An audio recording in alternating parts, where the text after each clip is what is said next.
Ouais, bonjour. Je vais faire bref, hein, puisque voilà, je suis le dernier. Donc, comme vous l'avez dit, tout le monde est fatigué. Donc, un toit pour tous, donc du groupe Habitat en Région, donc 10 000 logements, du collectif, de l'individuel, un fort développement. Je reviendrai après sur les problématiques que ça peut générer. Donc, 300 à 400 logements par an, de la vente, de la démolition, du syndic, 1200 lots environ. C'est aussi une problématique à voir. Donc les objectifs de l'expérimentation, euh, donc en fait, c'était de ne pas faire une expérimentation. C'est-à-dire c'était de développer en masse dès le départ. Donc l'expérimentation se voulait être d'une manière très très globale, de brosser très très large et de voir toutes les données. Alors ça a commencé par la sensibilisation des collaborateurs, parce que c'est pas évident comme ça, c'est pas intuitif pour des personnes qui viennent de la gestion locative. On parle de BIM, bon, ça ne veut pas dire grand-chose. Donc ça, c'était déjà important pour pouvoir fédérer et embarquer l'ensemble des collaborateurs. Ensuite, bien évidemment, il y a toute la partie rédaction, charte BIM, etc., qui se met. La grosse problématique, c'est justement le thème, hein, de la collecte des données par divers canaux. Oui, les plans, tout le monde a eu sa petite problématique d'inondation dans les archives qui sont à la cave, un incendie à droite à gauche, etc. L'idée, à un moment donné, c'est de brosser large. Donc là, comment on s'aide, hein, avec des technologies qui ne sont pas forcément la personne qui va aller sur place, qui va nous coûter très cher en temps, hein, sur place, le géomètre, etc., le relevé topo, etc. Et le relevé complet du bâtiment qui peut être très très long. Donc c'est là où on part sur des outils, hein, qui sont le drone et le scan 3D. J'y reviendrai un petit peu tout à l'heure. Ensuite, mobiliser la résidence, hein, effectivement, générer les plans pluriannuels et autres, évaluer la méthode. C'est la méthode parce que c'est la gestion des données. Le BIM, c'est la gestion des données. On en a parlé tout à l'heure. C'est essentiel. Après, c'est le processus, hein, pour pouvoir récupérer cette donnée. De ce processus, on réfléchit sur l'organisation interne parce que c'est pas le tout d'avoir un process, mais si on n'est pas organisé pour pouvoir dérouler ce process, on va avoir beaucoup de mal à le faire. Et puis après, c'est évoqué par Polygone, hein, c'est la maquette. Comment on utilise la maquette à des fins marketing, à des fins de commercialisation, à des fins de rencontre d'une manière, ça a été évoqué d'ailleurs dans l'introduction, hein, avec l'urbanisation en vision globale de l'habitat. Comment j'intègre tous ces systèmes-là, hein, du bâtiment, et comment je l'intègre dans le quartier, dans la ville, etc. Et comment je fais vision complète, hein, périphérique, pour pouvoir intervenir sur la ville en tant que bailleur. La méthode, les bénéfices, après c'était de voir les bénéfices, hein, des équipes de gestion, les gains de productivité afférents, bien évidemment, comment on automatise tout ça, déterminer les possibilités offertes de la méthode, et puis bien évidemment, le nerf de la guerre, c'est évaluer les coûts de mise en œuvre pour l'ensemble du parc, parce que comme je le dis, le but de départ, hein, impulsé, ça c'est une grande importance aussi dans le principe, par le directeur général, que je salue aujourd'hui, encore une fois, hein, c'est Jean-Luc Garcia, hein, qui est présent, qui est effectivement, il faut qu'il soit à la manœuvre, il faut qu'effectivement il soit là pour impulser les choses et que ça se fasse. Voilà. Donc ça, c'est aussi essentiel dans la démarche. Donc pour faire ça, on a ciblé trois résidences, environ 250 logements, sur Nîmes et Saint-Gilles, avec une volonté donc de cibler des programmes sur lesquels on avait un programme sur lequel on avait une réhabilitation qui est en cours de lancement aujourd'hui. On va aller plus loin par le BIM aussi, hein, sur cette résidence qui est de Sabato à Saint-Gilles, 44 logements. Ensuite, une résidence de 100 logements, donc une grande barre qui est dans un quartier en rue qu'on va résidentialiser, donc sur le quartier Pisevin à Nîmes, qui est le Mistraloun. Et puis une autre résidence qui est toujours sur ce même quartier en rue, mais qui a une particularité, qui est les Hespérides. On n'en parle pas beaucoup, mais une fois qu'on a, alors je l'ai un petit peu abordé par rapport à la présentation générale de la société, je fais le BIM, mais à un moment donné, je m'interroge, j'ai mis de l'argent, etc. Puis finalement, je vais vendre. je vais démolir, etc. Mais qu'est-ce que je fais de tout ça? Est-ce que ça valait bien le coup d'aller dans les démarches pour ne rien avoir derrière? Donc on a ciblé la résidence Les Hespérides avec une particularité, c'est que il y a double enjeu sur cette résidence. Il y a un enjeu de réhabilitation parce qu'en fait on va la démolir pour partie. Hein, donc c'est sur les 100 logements, on va démolir 46 logements. Donc comment ce BIM, une fois qu'on a de la donnée, il y a un coût, on a parlé de la réhabilitation, ça c'est une chose, mais il y a quelque chose quand on démolit qui s'appelle la déconstruction. Et la déconstruction, de connaître les composants à l'avance et de aussi organiser les plateformes logistiques. On parle, alors les grands ténors, les Bouygues, Vinci, etc. Ça a été évoqué. La difficulté qu'on peut avoir avec des TPE pour travailler sur le BIM parce qu'ils ne sont pas outillés, ils n'ont pas forcément de maîtrise d'œuvre derrière. Alors il faut déjà aller sur l'ETI, d'accord, à un moment donné, et puis après la grosse entreprise. Et ces plateformes, elles fonctionnent avec effectivement de l'amont. Et du travail, et les gains économiques sont sur la logistique essentiellement. Voilà. Et donc, quand on fait de la déconstruction, d'avoir aussi cette vision de plateforme logistique a son intérêt. Voilà. Donc, on a brossé vraiment large.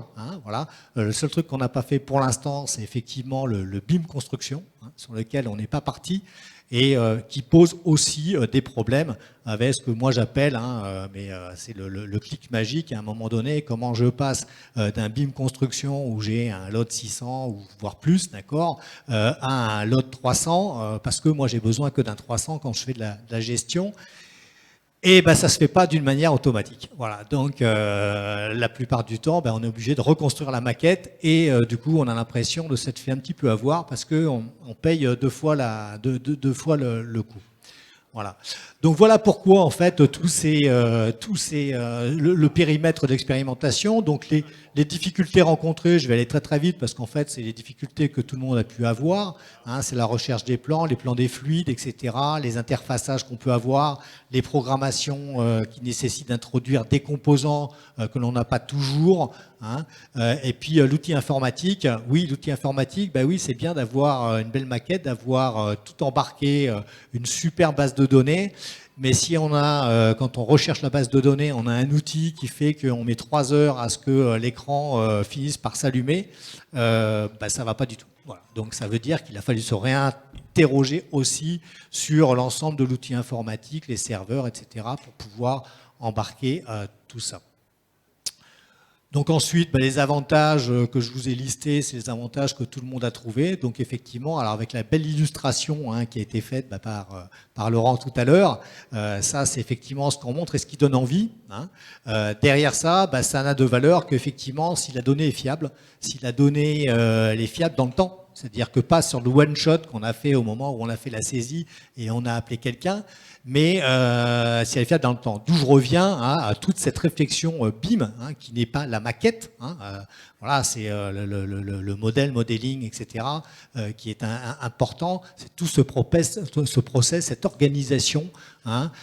Et puis sur l'organisation, j'en viens aux problématiques, parce que le but, c'était pour pouvoir développer en masse, c'était de cibler l'ensemble des problématiques que toute cette démarche globale avait pu mettre en exergue pour lever les problèmes, justement, et pouvoir développer en masse. Voilà.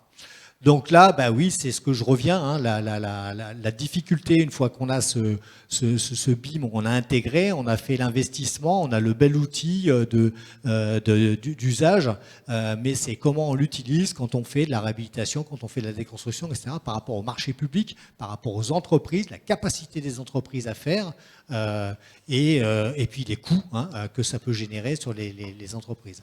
Après, c'est la complexité de l'appropriation de cet outil par l'ensemble des parties prenantes, que ce soit interne ou externe, comment on l'utilise, et en interne, qui va l'utiliser. Alors ça a été évoqué aussi, qui est en lecture, qui est en saisie.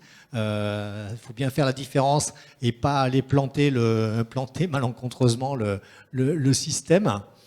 Ensuite, la difficulté, c'est du maintien, ce que je disais, le maintien de la donnée, mais alors c'est aussi bien sur la qualité de la donnée, et du coup, pour cette maîtrise de données, c'est comment je sécurise l'ensemble des acteurs, comment je génère les temps de formation, parce que aujourd'hui, alors moi je le vois sur un toit pour tous où il y a quand même un turnover voilà, relatif, mais que je peux, enfin, qu'on peut estimer d'assez important, que ce soit sur nos gestionnaires, sur les gardiens. Je reviendrai pourquoi, parce qu'effectivement, on a aussi déployé un outil de proximité qui va faire le lien sur la saisie.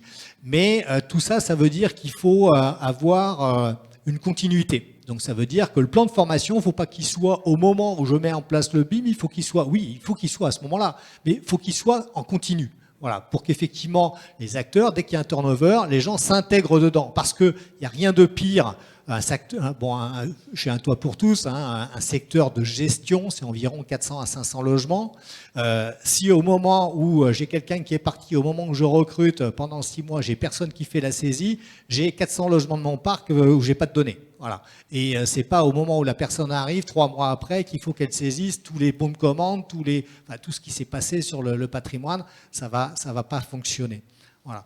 Sur cette formation aussi, de base initiale et sur la conduite, il y a aussi le fait qu'on est une entreprise. Quand on embauche des gens sur un projet que l'on a en cours, donc avec un niveau de compétence qui permet d'accéder à la donnée, à la compréhension de la donnée. Quand on les a déjà, on fait avec. Voilà.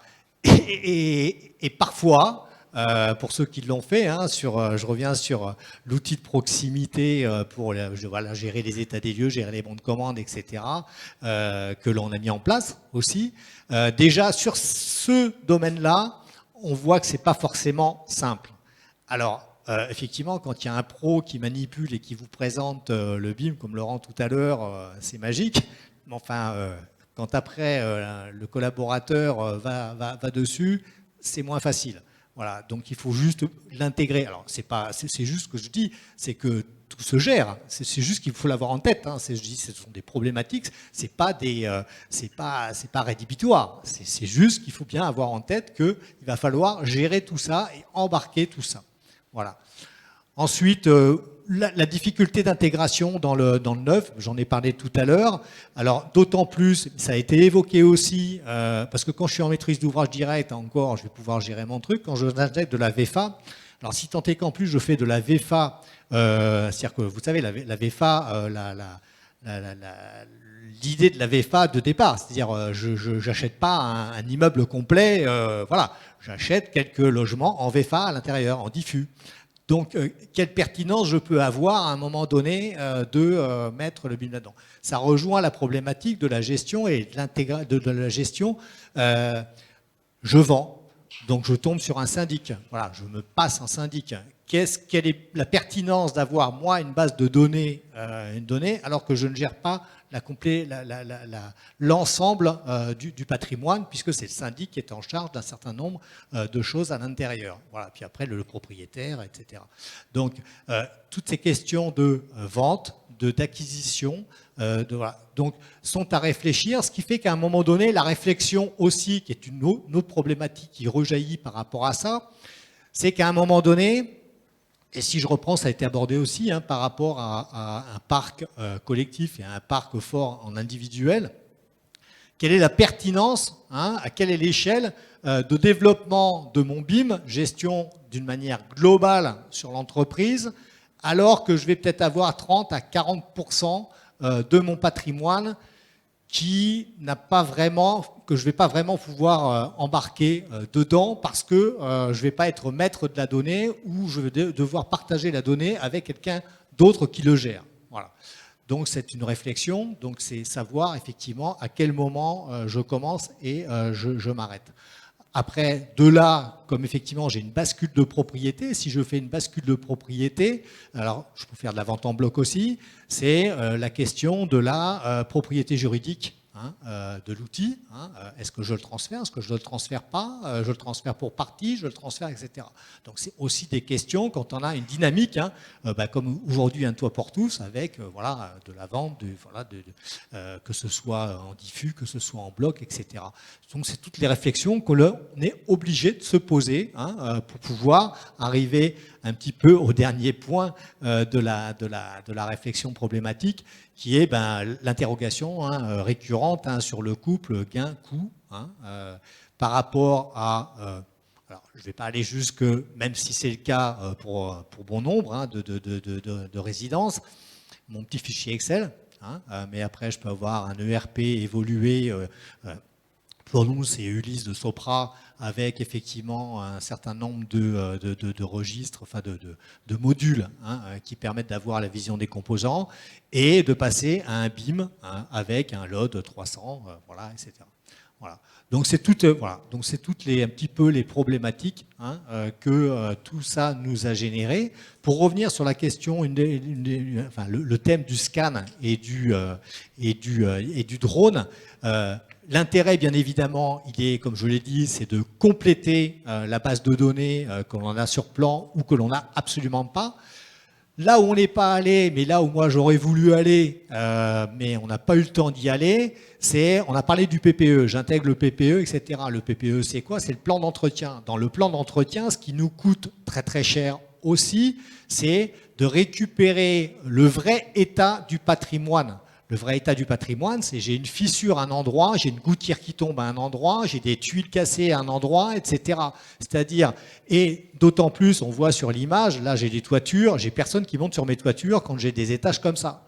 Pour autant, le drone, grâce à la photogrammétrie, permet d'avoir un niveau de détail qui peut me dire, soit je fais la toiture complète, soit je fais un remaniement de toiture quand je suis sur de la tuile. Parce que le niveau de détail de photogrammétrie permet ça. Quand on passe sur une façade, la photogrammétrie permet, avec un drone, permet de visualiser l'état de ma façade. Alors bien sûr, on ne